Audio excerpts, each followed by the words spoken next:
Day 7.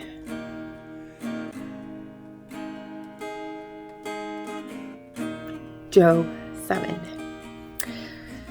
Is a person not forced to labor on earth? And are his days not like the days of a hired worker? As a slave pants for the shade, and as a hired worker who eagerly waits for his wages, so I am allotted worthless months, and nights of trouble are apportioned to me. When I lie down, I say, when shall I arise?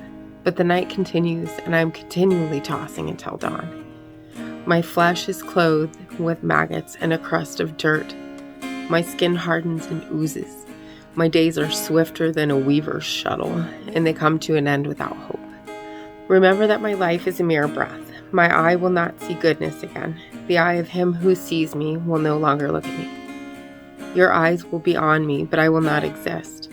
When a cloud vanishes, it is gone. In the same way, one who goes down to Sheol does not come up. He will not return to his house again, nor will his place know about him anymore. Therefore, I will not restrain my mouth. I will speak in the anguish of my spirit. I will complain in the bitterness of my soul. Am I the sea or the sea monster that you set a guard over me? If I say, my couch will comfort me, my bed will ease my complaint, then you frighten me with dreams and terrify me with visions, so that my soul would choose suffocation, death rather than my pains. I waste away, I will not live forever. Leave me alone, for my days are only a breath. What is man that you exalt him, and that you are concerned about him, that you examine him every morning and put him to the test every moment? Will you never turn your gaze away from me, nor leave me alone until I swallow my spittle? Have I sinned? What have I done to you, watcher of mankind? Why have you made me your target, so that I am burdened to myself? Why then do you not forgive my wrongdoing and take away my guilt? For now I will lie down in the dust, and you will search for me, but I will no longer exist. Proverbs 7.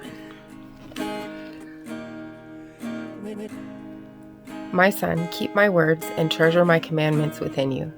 Keep my commandments and live, and my teaching is the apple of your eye. Bind them on your fingers, write them on the tablet of your heart. Say to wisdom, you are my sister, and call understanding your intimate friend, so that they may keep you from an adulteress, from the foreigner who flatters with her words.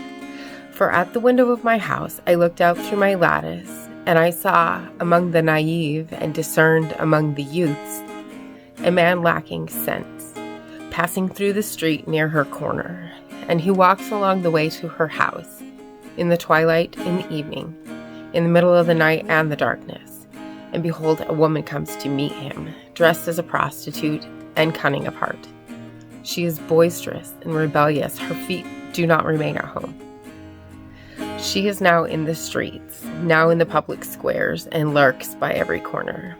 So she seizes him and kisses him, and with a brazen face she says to him, I was due to offer peace offerings. Today I have paid my vows. Therefore I have come out to meet you, to seek your presence diligently, and I have found you. I have spread my couch with coverings, with colored linens of Egypt. I have sprinkled my bed with myrrh, aloes, and cinnamon. Come, let's drink our fill of love until morning. Let's delight ourselves with caresses, for my husband is not at home. He has gone on a long journey. He has taken a bag of money with him. At the full moon, he will come home. With her many persuasions, she entices him. With her flattering lips, she seduces him. Suddenly he follows her as an ox goes to the slaughter, or as one walks in ankle bracelets to the discipline of a fool, until an arrow pierces his liver as a bird hurries to the snare. So he does not know that it will cost him his life. Now therefore, my sons, listen to me and pay attention to the words of my mouth. Do not let your heart turn aside to her ways. Do not stray into her paths, for many are the victims she has brought to ruin, and numerous are all those slaughtered by her. Her house is the way to Sheol, descending to the chambers of death. And Ecclesiastes 7. A good name is better than good oil, and the day of one's death is better than the day of one's birth.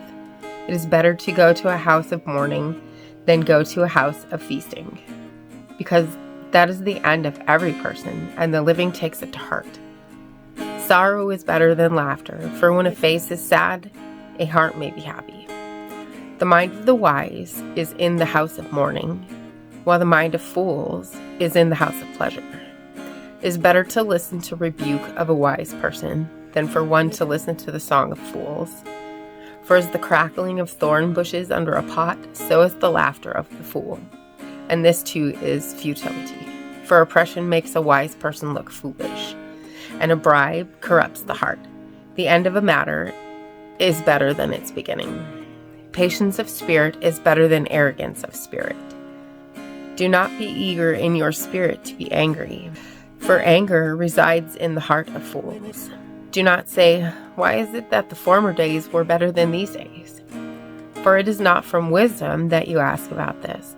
Wisdom along with an inheritance is good, and an advantage to those who see the sun. For wisdom is protection, just as money is protection. But the advantage of knowledge is that wisdom keeps its possessors alive. Consider the work of God, for who is able to straighten what he has bent? On the day of prosperity, be happy. But on the day of adversity, consider, God has made the one as well as the other, so that a person will not discover anything that will come after him. I've seen everything during my lifetime of futility. There is a righteous person who perishes in righteousness, and there's a wicked person who prolongs his life in wickedness. Do not be excessively righteous, and do not be overly wise. Why should you ruin yourself? Do not be excessively wicked, and do not be foolish. Why should you die before your time? It is good that you grasp one thing while not letting go of the other, for one who fears God comes out with both of them. Wisdom strengthens a wise person more than 10 rulers who are in a city. Indeed, there is not a righteous person on earth who always does good and does not ever sin. Also, do not take seriously all the words which are spoken, so that you do not hear your servant cursing you. For you know that even you have cursed others many times as well. I tested all this with wisdom, and I said I would be wise, but wisdom was far from me. What has been is remote and very mysterious. Who can discover it? I directed my mind to know and to investigate and to seek wisdom and an explanation, and to know the evil of foolishness and the foolishness of insanity.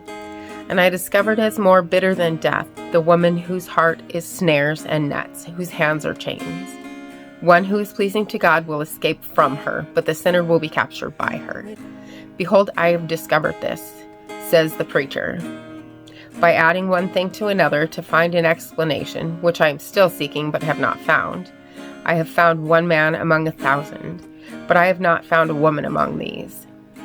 Behold, I have found only this, that God made people upright, but they have sought out many schemes.